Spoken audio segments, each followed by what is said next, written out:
Today I'm down in this beautiful Victorian countryside having a look at the brand new Nissan Pathfinder. Now this is available as a 7 or 8 seater, so let's take a look at it and see how it is for families and put it through our baby drive testing.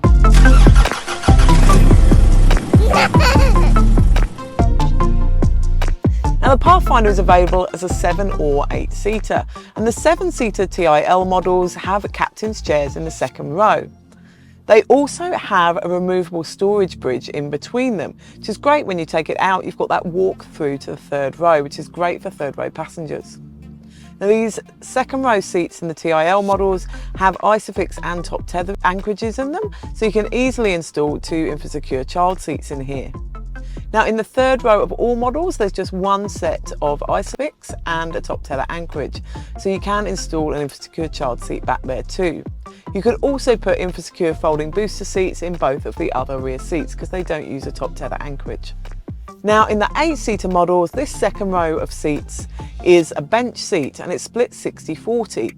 The 40% single seat is on the driver's side of the car though, so that is out into the traffic rather than the curb side. Now they interestingly have 5 Isofix across that row.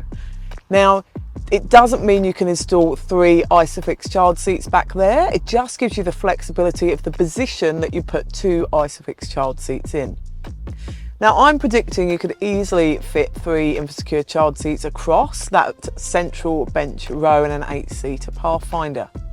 I will test that when I have the Pathfinder as a family car, and I'll test it with all my InfoSecure child seats and let you know if 3 do fit across. Now, legroom is really good in here, and again I haven't tested this yet with child seats in the third and second row. However, I'm predicting that you could fit a 180cm driver and third row passenger with rear facing child seats in the second row. Now there's no hump in the floor of the second row, which is fantastic. It gives passengers really good access through to their seat, and also if you've got adults sitting in the back, it's much more comfortable for your legs. You're not having to straddle any central hump. Both the 7 and 8-seater models have this Easy Flex system where you simply push a button on the seat of the chair and it folds forward. So you've got this really great big access through to the third row.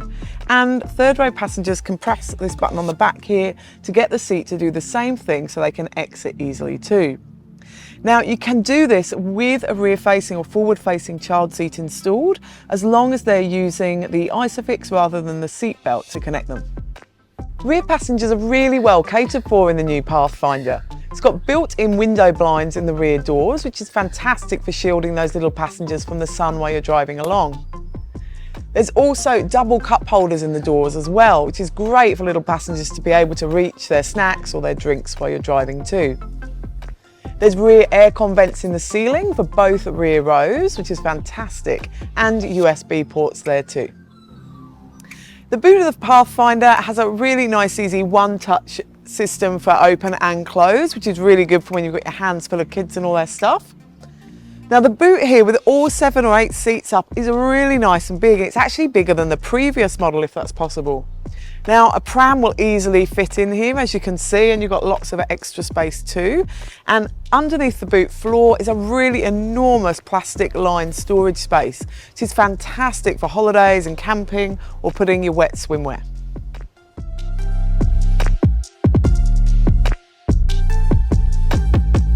Now I've driven the Pathfinder over the last couple of days on the road and in traffic, also out on country roads and gravel roads and corrugations, and also towing a jet ski, and it's been really good for all of them. Now I found on the gravel and dirt roads I couldn't really feel the gravel at all. The corrugations I could feel, as you would in any vehicle really, but it handled it really well.